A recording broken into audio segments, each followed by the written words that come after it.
नमः श्री यतिराजाय विवेकानंद सूरये सच्चित् सुख स्वरूपाय स्वामिने तापहारिणे।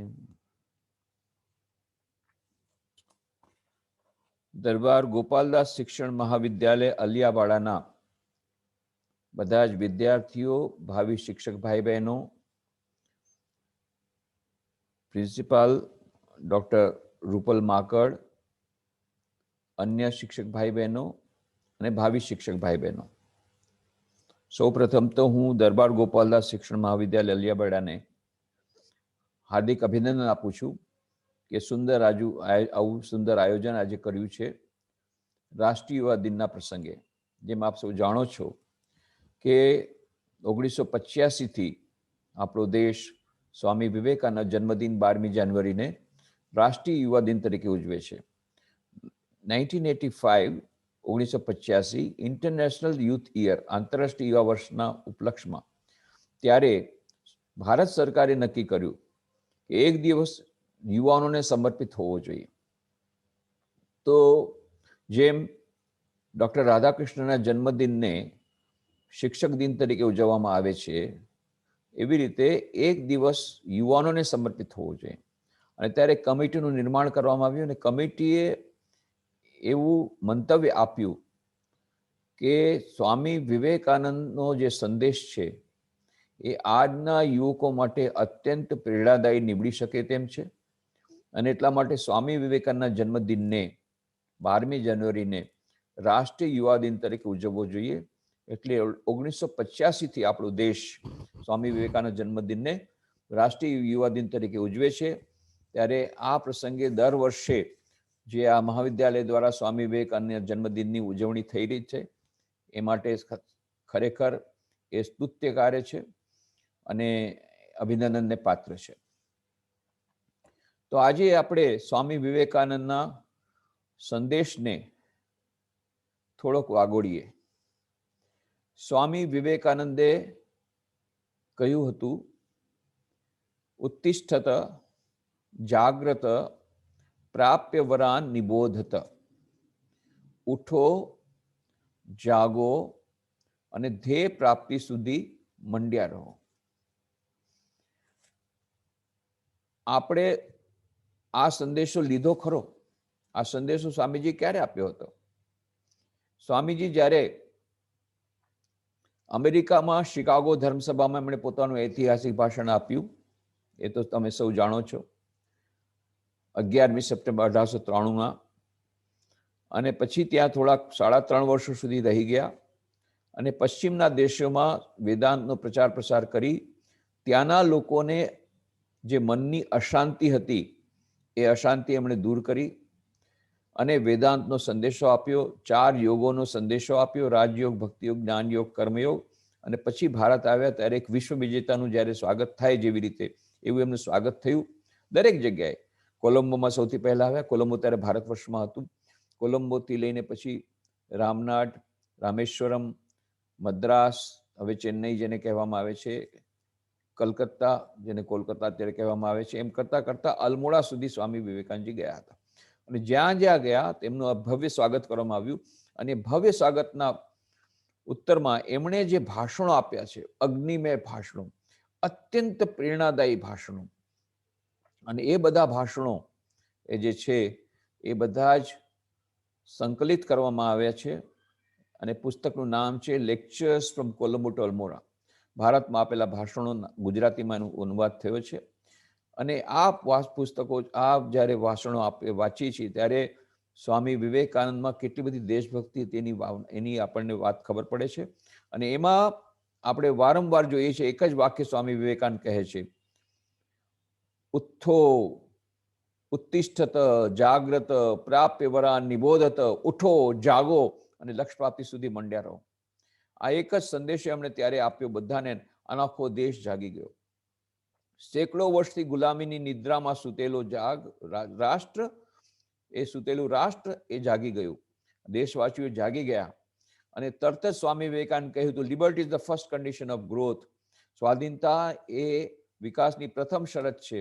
અને એ બધા મંડી પડ્યા ત્યારના યુવકોએ સ્વામી વિવેકાનંદના સંદેશને લઈને દેશભક્તિથી પ્રભાવિત થઈ, દેશભક્તિથી આપ્લાવિત થઈ, દેશની સેવામાં લાગી ગયા અને દેશ માટે પોતાનું જીવન સમર્પિત કરી દીધું. એક વિદ્યાર્થી હતો, 9મા ધોરણમાં ભણતો હતો. એના હાથમાં સ્વામી વિવેકાનંદ પુસ્તક આવ્યું અને એનાથી એટલો પ્રભાવિત થઈ ગયો કે એણે નક્કી કર્યું, મારું સમસ્ત જીવન હું દેશ માટે સમર્પિત કરી દઈશ. પાછળ તેનું નામ થયું નેતાજી સુભાષચંદ્ર બોઝ. આપણા દેશના જેટલા મહાન ક્રાંતિકારીઓ, જેટલા દેશભક્તો, જેટલા મહાપુરુષ, આ બધાના પ્રેરણા સ્ત્રોત હતા સ્વામી વિવેકાનંદના પુસ્તકો. ડોક્ટર રાધાકૃષ્ણન કહે છે કે અમે જ્યારે પોતાના મિત્રોને પત્રો લખતા, એમાં સ્વામી વિવેકાનંદ પત્રોને ટાંકી દેતા. શા માટે? કારણ કે ત્યાં એ વખતમાં બ્રિટિશ ગવર્મેન્ટને આવી રીતનું એક સૂચન કરવામાં આવ્યું હતું ઇન્ટેલિજન્સ ડિપાર્ટમેન્ટ દ્વારા કે અમે જ્યારે ક્રાંતિકારીઓના ઘરમાં જઈએ છીએ ત્યારે ક્યારેક બોમ્બ મળે છે, ક્યારેક નથી મળતા, પણ 2 બોમ્બ બધી જગ્યાએ મળે છે. અને કયા બોમ્બ? એક છે ભગવદ્ ગીતાનું પુસ્તક અને એક સ્વામી વિવેકાનંદનું પુસ્તક. આ બહુ ડેન્જરસ છે.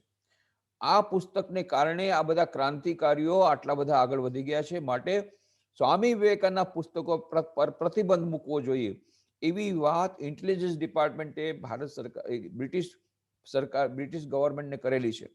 અને એટલા માટે ડોક્ટર રાધાકૃષ્ણન કહે છે, અમે જ્યારે અમારા મિત્રોને પત્ર લખતા ત્યારે એમાં સ્વામી વિવેકાનંદના પત્રોને ટાંકી દેતા. હવે તમારે એવી ચિંતા કરવાની જરૂર નથી. જો તમે સ્વામી વિવેકાનંદના પુસ્તકોની આપ-લે કરશો, કોઈ સરકાર તમને પકડવાની નથી. બલકે હવે તો રાષ્ટ્રીય યુવા દિન તરીકે ઉજવીને કહે છે કે તમે સ્વામી વિવેકાનંદના પુસ્તકો વાંચો, અને પુસ્તકો વાંચવાથી પોતાની મેળે અંદરમાં આત્મવિશ્વાસ આવશે, શ્રદ્ધા આવશે, આત્મશ્રદ્ધા આવશે, આત્મનિર્ભરતા આવશે, બધી જાતનો ડર, બધી જાતનો ભય દૂર થઈ જશે. આ સ્વામી વિવેકાનંદના પુસ્તકોમાં એટલું અદ્ભુત એ રસાયણ પડેલું છે. પુસ્તકો વાંચીને તમને ખબર પડશે અને દેશભક્તિ આવશે. આ બધા લોકો દેશભક્તિથી આક્રાંત થઈ અને પોતાનું જીવન સમર્પિત કરી દીધું. અને સ્વામી વિવેકાનંદે 1897માં કહ્યું હતું કે 50 વર્ષની અંદર ભારત સ્વાધીન થશે. અને ઠીક 50 વર્ષ પછી 1897માં કહ્યું હતું, ઠીક 50 વર્ષ પછી 1947માં ભારત સ્વાધીન થયું. પણ સ્વાધીનતા પછી શું થયું? સ્વાધીનતા પછી આપણે સ્વામી વિવેકાનંદનો સંદેશો ભૂલાવી દીધો. સ્વામી વિવેકાનંદે શું કહ્યું હતું? ઉઠો, જાગો અને લક્ષ્ય પ્રાપ્તિ સુધી મંડ્યા રહો. આપણે શું કર્યું? ઉઠ્યા, જાગ્યા, સ્વાધીનતા પ્રાપ્ત કરી અને પાછા સુઈ ગયા. સ્વામીજી એમનું તો કહ્યું ઉઠો, જાગો અને સુઈ જાઓ. સ્વામીજી કહ્યું તો ઉઠો, જાગો અને ધ્યેય પ્રાપ્તિ સુધી મંડ્યા રહો. અને રાજનૈતિક સ્વાધીનતા એ સ્વામી વિવેકાનંદનું લક્ષ્ય નહોતું. ચાહતા હતા અવશ્ય, પણ અંતિમ લક્ષ્ય નહોતું. અંતિમ લક્ષ્ય શું હતું? એ એમણે મદ્રાસના પોતાના ભાષણમાં કહ્યું હતું, India shall conquer the whole world by spiritual culture. Bharat સમસ્ત વિશ્વ પર વિજય પ્રાપ્ત કરશે પોતાની આધ્યાત્મિક સંસ્કૃતિ દ્વારા. એ હજી થવાનું બાકી છે. સ્વામી વિવેકાનંદ જે કહ્યું બધું થઈ ગયું છે, પણ આ વસ્તુ જે થવાની બાકી છે. હજી આપણે ભારતનું પુનર્નિર્માણ કરવાનું બાકી છે. હજી આપણા દેશમાં 40% લોકો ગરીબી રેખાની નીચે છે. કેટલા લોકો દુઃખી છે. આ બધું દૂર કરવાનું બાકી છે. એટલા માટે એ સ્વાધીનતા મેળવે તો ફરી પાછું આજના યુવાનોએ ફરી પાછું ઉઠવું પડશે, જાગવું પડશે. સુવાની વાત નથી. જ્યાં સુધી આપણે વિશ્વ પર વિજય પ્રાપ્ત નથી કર્યો પોતાની આધ્યાત્મિક સંસ્કૃતિ દ્વારા, ત્યાં સુધી આપણે મંડ્યા રહેવાનું છે. અને એ ક્યારે થશે? સૌથી પહેલા તો આપણે ભારતને વિકસિત ભારત કરવું પડશે. અત્યારે વિકાસશીલ દેશ છે, it is a developing country. We have to convert it into a developed country. વિકસિત ભારત કરવું પડશે. અને એ વિકસિત ભારત કરવામાં સૌથી મોટો ફાળો શિક્ષકોનો રહેવાના છે. મને બહુ જ આનંદ છે કે તમે બધા આ એક ચોઇસ કર્યો. તમે આ શિક્ષકને અપનાવવાનું જે તમે બીડું ઉપાડ્યું, ઝડપ્યું છે, એ બહુ મોટી વાત છે. આજકાલ કોઈ આ પ્રોફેશન આવવા માંગતું નથી. કેમ? એમાં એટલી બધી સેલેરી નથી મળતી, એટલું બધું પેકેજ નથી. આજકાલ બધા તો યુવાનોને પેકેજ જોઈએ છે. પેકેજ એટલે કોર્પોરેટ સેક્ટરમાં જાય છે. ના નથી, જાઓ કોર્પોરેટ સેક્ટરમાં જાઓ. પણ the best of the cream of the society, the cream of the youth power should take up this task of teaching and preaching. જે આપણા સર્વશ્રેષ્ઠ લોકો છે એ લોકોએ આઈએએસ ઓફિસર, આઈપીએસ ઓફિસર એમાંના ભલે થોડાક બને, પણ થોડાક સર્વશ્રેષ્ઠ લોકોએ આ શિક્ષક બનવું પડશે. કેમ? કારણ કે આખા દેશનું હાર્દ છે શિક્ષક. The greatest profession, the best profession and the noblest profession is that of a teacher. શિક્ષક કરતા કોઈ બીજું મહાન કાર્ય નથી, બીજું કોઈ મહાન સેવા કાર્ય નથી. એટલે ડોક્ટર એપીજે અબ્દુલ કલામે પુસ્તક લખ્યું છે India 2020 vision of the new millennium. તો 2020 તો વિદાય આપી દીધી, હજી આપણે નથી બની શક્યા. ડોક્ટર કલામનું સ્વપ્ન પૂરું થયું નથી, બટ ઓફકોર્સ ઘણો બધો પ્રોગ્રેસ કર્યો છે બધી રીતે. પણ ડોક્ટર કલામે કહ્યું હતું India 2020 is a vision of the new millennium. If you are a teacher, in whatever capacity you are, you have a very important role to play in making India a developed country. જો તમે શિક્ષક છો, તમે ગમે તે પ્રકારના શિક્ષક હો, તો ભારતને વિકસિત ભારત બનાવવામાં તમારો સૌથી મોટો ફાળો રહેવાનો છે, બહુ મહત્વનો ફાળો રહેવાનો છે. કેમ? Because you are a teacher. Doctor APJ Abdul કલામને હું મળવા ગયો હતો. 16મી એપ્રિલ 2003ની વાત છે. રાષ્ટ્રપતિ ગયો હતો ત્યારે રાષ્ટ્રપતિ હતા. જ્યારે રાષ્ટ્રપતિ નહોતા ત્યારે 13મી ફેબ્રુઆરી 2002ના રોજ તેઓ આવ્યા હતા પોરબંદર. તમે જેમ જાણો છો 26મી ફેબ્રુઆરી 2001ના રોજ મોટો ભૂકંપ થયો હતો, એ ધરતીકંપ થયો હતો. ત્યારે રામકૃષ્ણ મિશનની જેવી પરંપરા છે, કોઈ પણ જગ્યાએ કોઈ પણ આફત આવે એટલે તરત જ અમે રાહત કાર્ય શરૂ કરી દઈએ છીએ.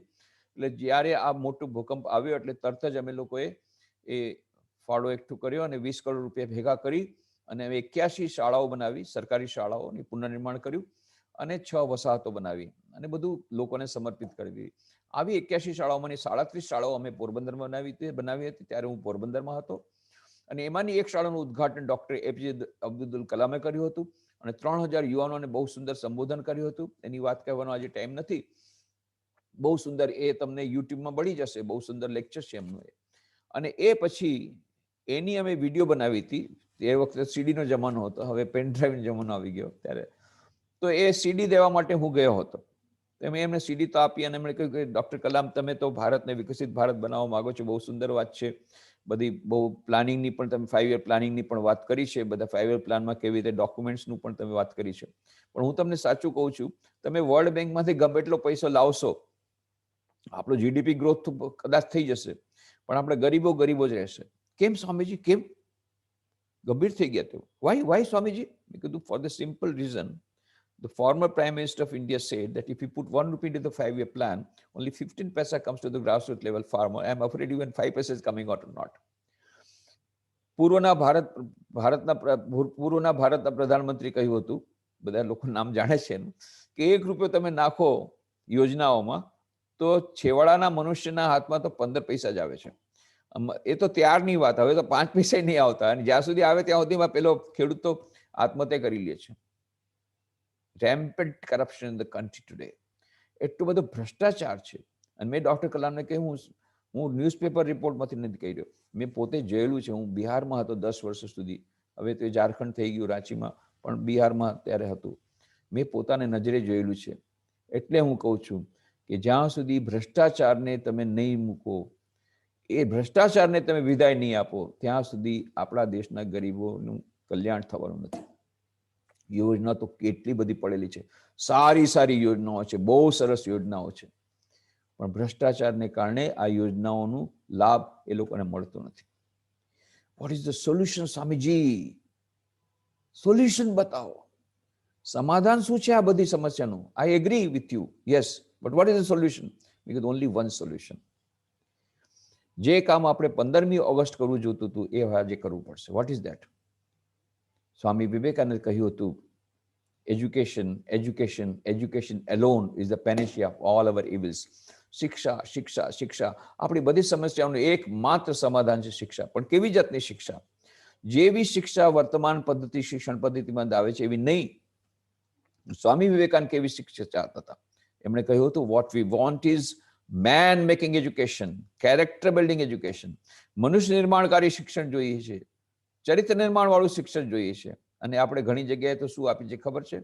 મનુષ્ય નિર્માણકારી શિક્ષણ નહીં, રાક્ષસ નિર્માણકારી શિક્ષણ. આ રાક્ષસ કોણ છે? એ રાક્ષસ આ 2 શિંગડા વાળા રાક્ષસ નહીં જે તમે ટીવીમાં જુઓ છો. ના, આ મોડર્ન રાક્ષસ તો સફારી સૂટમાં આવે, મોડર્ન રાક્ષસીઓ બનારસી સાડીમાં આવે. આ રાક્ષસ છે કોણ? તો ભર્તૃહરિ નીતિ શતકમમાં કહે છે, એતે સદપુરુષા પરાર્થ ઘટકા સ્વાર્થાન પરિત્યજ્ય સામાન્યસ્તુ પરાર્થ મુદ્યમ અભૃત સ્વાર્થ અવિરોધેનયે તેમી માનવ રાક્ષસા પરહિતમ સ્વાર્થાય નિગ્નંતીએ યે નિગ્નંતિતુ નિરર્થકમ તપ પરહિતમ તે કે ન જાનીમહે. કહે છે 4 પ્રકારના મનુષ્ય હોય છે આ સમાજમાં. કયા કયા? સત્પુરુષ કેવા હોય છે? પોતાની જાતને સમર્પિત કરી દે છે બીજાની સેવા માટે, પોતાનો સ્વાર્થ ત્યજી બીજાની સેવા કરે છે, બીજાનો ઉપકાર કરે છે. સેકન્ડ, બીજા સામાન્ય મનુષ્ય, એ કેવા હોય છે? પહેલા પોતાનો સ્વાર્થ સિદ્ધ કરે છે, પછી બીજાની સેવા કરે છે. પહેલા પોતાને લાભ પહોંચાડે, પછી બીજાને લાભ પહોંચાડે છે. ત્રીજા, માનવ રાક્ષસા.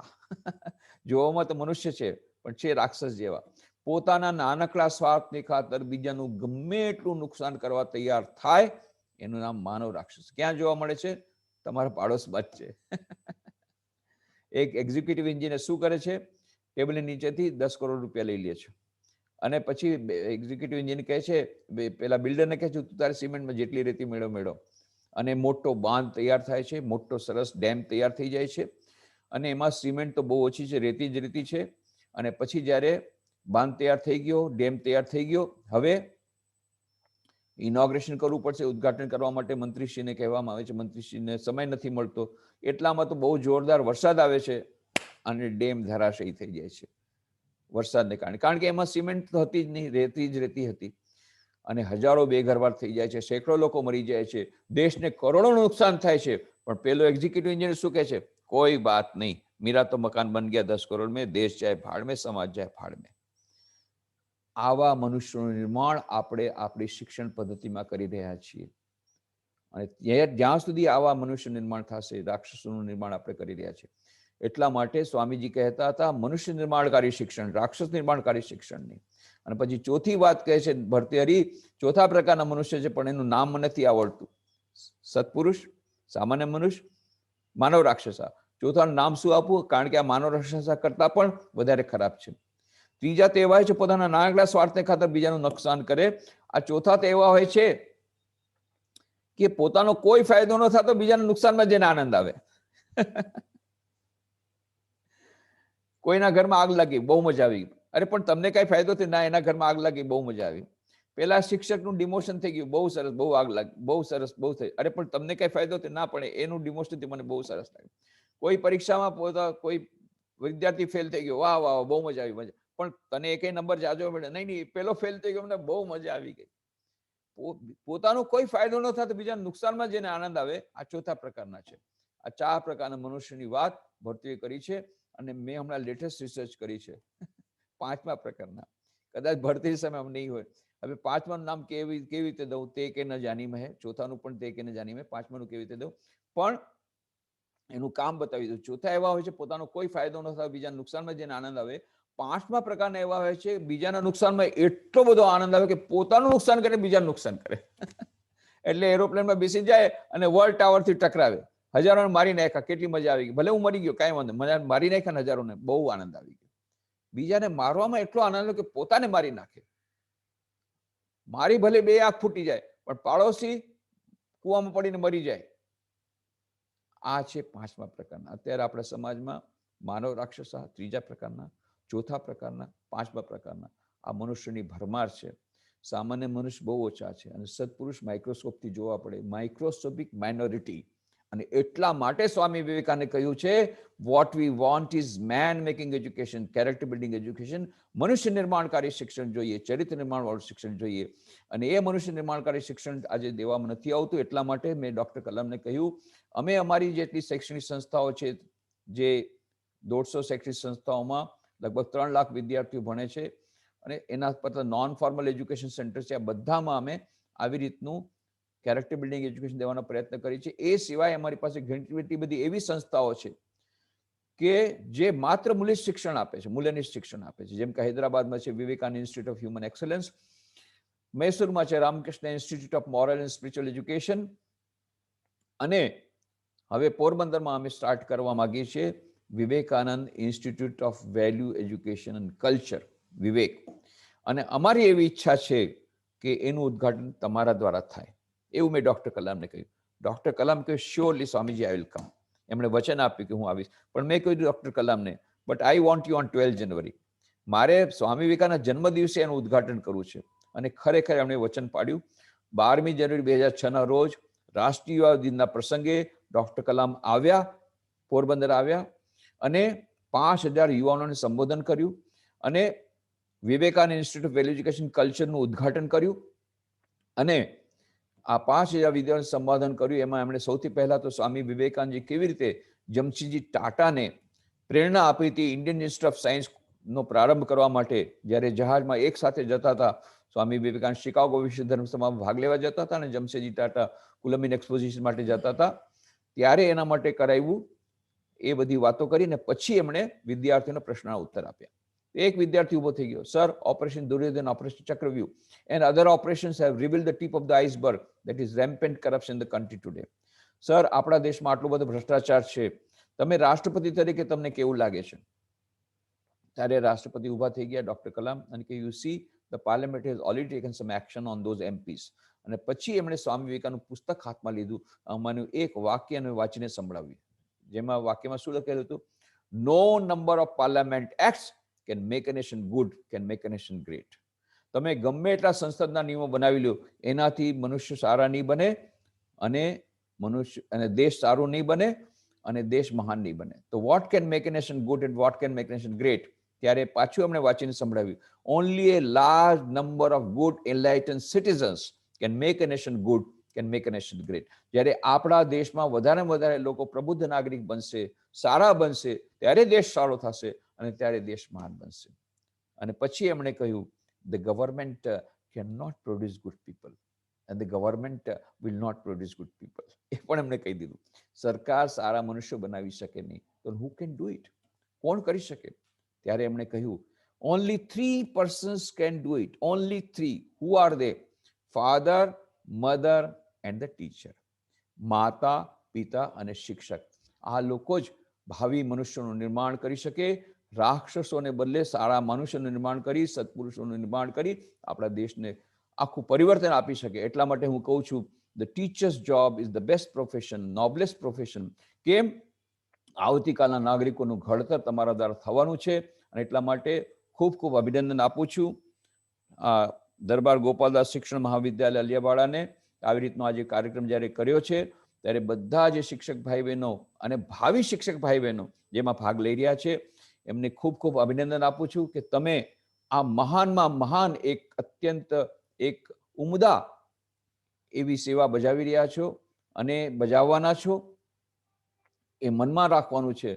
છેલ્લે એક મંત્ર આપીને હું મારું કરીશ. જ્યારે હું સ્કૂલ કોલેજમાં જાઉં તો બધા કે સ્વામીજી એક મંત્ર આપી દેનો અને છૂટા પડો, કારણ કે અમને પણ હવે લેક્ચર સાંભળવાની તો કોઈ હવે અમારી આદત નથી, લેક્ચર દેવાની જ આદત છે. કે કાંઈ વાંધો નહીં, તમને નાનકડામાં આપી દઉં. તો એક મંત્ર આપો, તો કે હા મંત્ર આપી દઈશ, પણ મંત્રનો જાપ કરવો પડે. સવારના 10 વાર, રાતના 10 વાર. તો હું આપું કે હા હા અમે આપશું. તો મંત્ર જલ્દી બોલી દો અને પછી લખવા બેસી જાય. કે લખવાની કાંઈ જરૂર નથી, યાદ રહેવો મંત્ર છે. શું મંત્ર છે? બોલો ને, મંત્ર બોલો ને જલ્દીથી. કે હું કહું, હું તમને ગેરંટી આપું છું, આ મંત્ર જાપ તમે સવાર 10 વાર અને રાતના 10 વાર કરશો એટલે બધું તમારે બધી પ્રકારની સફળતા મળશે ને તમે ખૂબ ઊંચે ચડી જશો. તો જલ્દી મંત્ર આપો. મંત્ર છે, આઈ એમ એ ટીચર. અરે ભગવાન, આ કોઈ મંત્ર છે? અમને એમ કોઈ સંસ્કૃતનો કોઈ પાવરફુલ મંત્ર હશે, આમાં કોઈ મંત્ર છે? મેં કીધું પછી બીજી વાત સાંભળો, આ મંત્ર જાપ તમે 1000 વાર કરશો તોય તમને કાંઈ ફાયદો થવાનો નથી. કેમ? મંત્રમાં શક્તિ નથી. મંત્ર તમે કેવી રીતે ઉચ્ચાર કરો છો એમાં શક્તિ છે. I am a teacher within bracket, how miserable I am, how unfortunate I am. કેટલા લોકોને હું પૂછું, ભાઈ તમે શું કરો છો? ત્યારે ગરીબડું ગાય જેવું મોઢું કરી કે હું તો શિક્ષક છું. એટલે બીજે ક્યાંય ન થયું એટલે હમણાં હવે શિક્ષકનો વ્યવસાય કરી રહ્યો છું. એવી રીતે કરશો, I am a teacher within bracket, I M miserable. હું તો શિક્ષક છું, ગરીબની ગાય જેવો છું અને મારાથી તો કાંઈ થશે નહીં, હું શું કરું? આવું જે માને છે એ આ મંત્ર જે કરશે, હું શિક્ષક છું, હું શિક્ષક છું, રડતા રડતા કહેશે, એનાથી કંઈ ફાયદો થવાનો નથી, નુકસાન થશે. I am a teacher, how great I am. I am not a teacher, I am a national builder. હું સમસ્ત રાષ્ટ્ર મારા ઉપર નિર્ભર કરે છે. આવતીકાલનું રાષ્ટ્ર, આવતીકાલનો સમાજ, આવતીકાલનું વિશ્વ, એ બધાની એ લોકોના બધાના કલ્યાણની ચાવી એ શિક્ષક પાસે છે, મારી પાસે છે. હાઉ ગ્રેટ આઈ એમ. જો આવી પ્રકારની આવી પ્રકારની ખુમારીથી જો તમે આવી મંત્રનો જાપ કરશો, I am a teacher, within bracket how great I am, I am a teacher, how great I am. આવી રીતનું સવારના 10 મિનિટ, સવારના 10 વાર, રાતના 10 વાર મંત્રનો જાપ કરશો, ઓટોમેટિકલી આ ઘણી બધી સમસ્યાઓ આવે છે, એને લડવાની શક્તિ આવશે. I am teacher, I am great, I will solve all the problems. આવશે. સૌથી વધારે મને કામ આપવામાં આવે છે શિક્ષકને, હું કરીશ. દેશની સેવા માટે પોતાની જીવનનું બલિદાન આપી દઈશ. Miss Margaret Nobel, Swami Vivekananda શિષ્ય હતી, સમસ્ત જીવન બલિદાન આપ્યું. સ્વામી વિવેકાનંદ પત્ર લખ્યો હતો, બહુ જ પ્રેરણાદાયી પત્ર, કે અહીંયા મારે ભારતીય નારીના શિક્ષણ માટે હું એક સ્કૂલ ખોલવા માંગુ છું. એને સંચાલિકા રૂપે તમે જો આવો તો પોતાના જીવનનું બલિદાન દેવા તૈયાર હો તો તમે આવો. અને મિસ માર્ગરેટ આવીને પોતાનું સમસ્ત જીવન નિવેદિત કરી દીધું ભારત માતાની સેવા માટે, નારીઓના શિક્ષણ માટે. એટલે સ્વામી વિવેકાનંદ જ્યારે બ્રહ્મચર્ય દીક્ષા આપી, એનું નામ આપ્યું નિવેદિતા. સિસ્ટર નિવેદિતાનું જીવન વાંચો ત્યારે ખબર પડશે એક શિક્ષક શું ન કરી શકે. આખા દેશમાં એમણે મોટી નવી જાગૃતિ લાવી દીધી. એ સિસ્ટર નિવેદિતાની 150મી જયંતિ હમણાં ગઈ. સિસ્ટર નિવેદિતાનું પુસ્તક વાંચો. માસ્ટર મહાશય મહેનાર ગુપ્તમાં એક શિક્ષક હતા, કેટલું મહાન કામ એમણે કર્યું. આ બધા પુસ્તકો વાંચો, સ્વામી વિવેકાનંદ પુસ્તકો વાંચો. અંતમાં ફરી એકવાર બધાને અભિનંદન આપીને, ખૂબ ખૂબ આભાર માનીને, ડૉક્ટર રૂપલ માખણનો વિશેષ કરીને આભાર માનીને, એમણે કહ્યું ગમે એમ કરીને તમારે આ પ્રવચન અમારા માટે વિશેષ આપવું પડશે. અત્યંત વ્યસ્તતા વચ્ચે પણ મને બહુ આનંદ છે કે રૂપલબેને મારા ઉપર આવી રીતે જોહુકુમી કરી. હવે હું સામેની જોહુકુમી કરું છું, આ બધા આવતીકાલના બધા શિક્ષક ભાઈ બહેનોને સ્વામી વિવેકાનંદના પુસ્તકો વચાવો. પુસ્તકો અમે તમને આપશું, પણ એ પુસ્તકો તમે વચાવો. શિક્ષક તો છે જ્યોતિર્ધર, એ મારું લખેલું પુસ્તક છે, એમાં પણ તમને ઘણું બધું હજી મળશે. સ્વામી વિવેકાનંદ સારા સારા પુસ્તકો છે, એ બધા પુસ્તકો તમે વાંચો. આ બધા વિદ્યાર્થી ભાઈ બહેનો વાંચશે તો મહાન શિક્ષક બનશે, એવું મને પૂરી આશા છે. સ્વામી વિવેકાનંદ ચરણોમાં પ્રાર્થના કરું છું, એમના આશીર્વાદ આપણા સૌ ઉપર વર્ષો, અને એમના પુસ્તકો વાંચી આત્મસાત કરી આપણે પોતાનું ચારિત્ર ઘડતર કરી રાષ્ટ્રના પુનર્નિર્માણના કામમાં લાગી જઈએ અને કામમાં લાગી શકીએ એવી શક્તિ આપણને આપે સ્વામી વિવેકાનંદ, એવી એમના ચરણોમાં પ્રાર્થના કરીને વિરમું છું. ઓમ શાંતિ શાંતિ શાંતિ. હરિ ઓમ તત્સત.